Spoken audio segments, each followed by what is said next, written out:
starting while Derek Favors has been away from the team after the death of his mother. Oh! And it is a jam for Tim Hardaway Jr. in transition. Comes into today's game 7-4 this year at home. New Orleans is 2-8 on the road.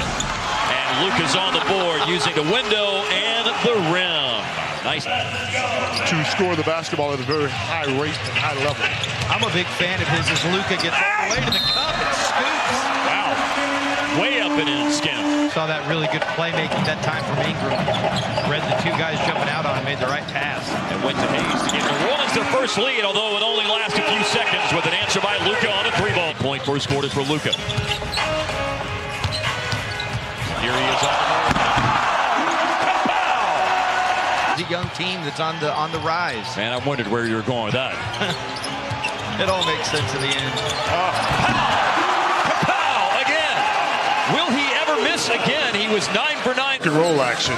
The weak side can't react. Is that Ingram?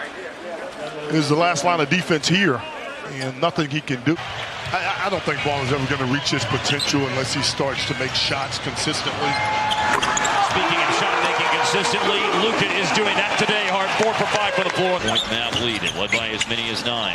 Step back, faking the shot, then trying to make a late pass to Boban. Oh, Luka steals it, and all's well that ends well. Even Adams did in that Oklahoma City, Minnesota game last night to Schroeder to tie it at the buzzer. Luka on the attack on the inside. Advantage Dallas by 9. Luka to drive, and all the way to the cup for the finish. After a New Orleans turnover. Mavs with the ball.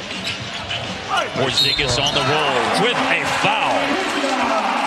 Luka did a fantastic job of looking away. That's fantastic stuff.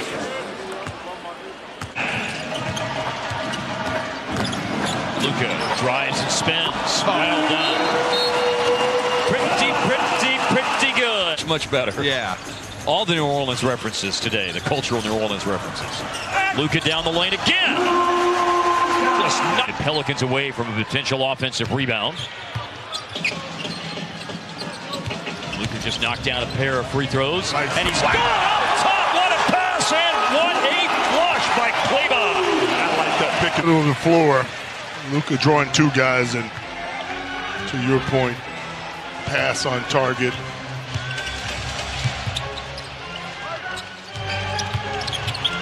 And he's looking for another jam, and it happens again. Luka this time to Porzingis. Get what you on leading them. As far as, I mean, look, ageless wonder, I don't care how old he is. Boban, we talk a lot about the personality, but the game is there. And, Coach, listen to your former player after the win.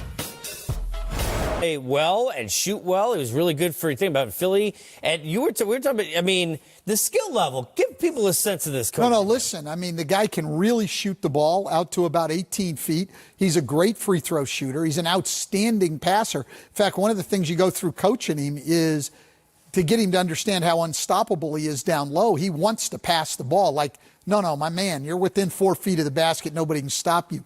Shoot it. Last time I checked, and it's been a while, he doesn't play a lot of minutes. The most efficient offensive player in the history of the NBA. And listen, if you don't have a guy, and New Orleans didn't today, Jackson Hayes, Jahlil Okafor, if you don't have a guy who can pull him away from the basket so that you can play him on the offensive end, it's make or miss. It's make or miss. There's nothing you can do against him to stop him. Coach, imagine if he was born in an era where you play a ton of half-court basketball. Oh, my gosh. And you just featured him and go through. Absolutely. Look, I feel like one of the things coming out of my time in Detroit, you always evaluate yourself. I should have played him more. I really should have.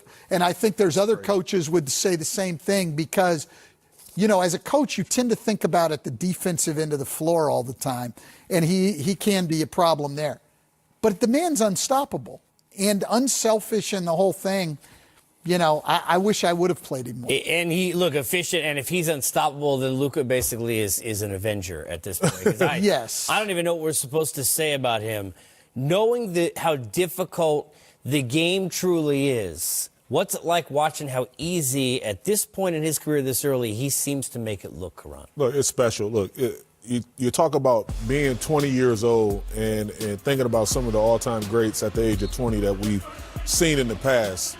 Immediately, Magic Johnson, LeBron James, and I think Luka. And he's just ready, man. He plays his own game, plays at his own pace. He makes other people better. You put size on him, he goes by him. If you put, someone smaller on him, he still can go to his spots and be extremely efficient. He's special. And I hope he keeps I know it's not as important, but he's that confident, super confident guy. That's why he's trusted. But he's got that humble, that humility, that nature of loving the game. It's part of what makes you kind of root for him. I hope he keeps that. Well, but it's the way he has been prepared for the NBA. Nobody's come into this league as a star at a young age more prepared than he is. This guy was playing in huge games. Like, you even think about our college stars who come out and say have played in the Final Four and things like that. They've played against guys who at the most were 3 years older than them, right? That's what they've played against. This guy's playing in front of rabid fans, and he's playing against guys 15 years older than him. The pressure he's been under as a young player, this is nothing to him in terms of pressure playing in the NBA. And that's why I think you see his level of poise and control during a game at a young age. We have never had a more prepared young player come into this league. The analysis, the calm, and the serenity of Stan Van Gundy. We got more coming up on the other side.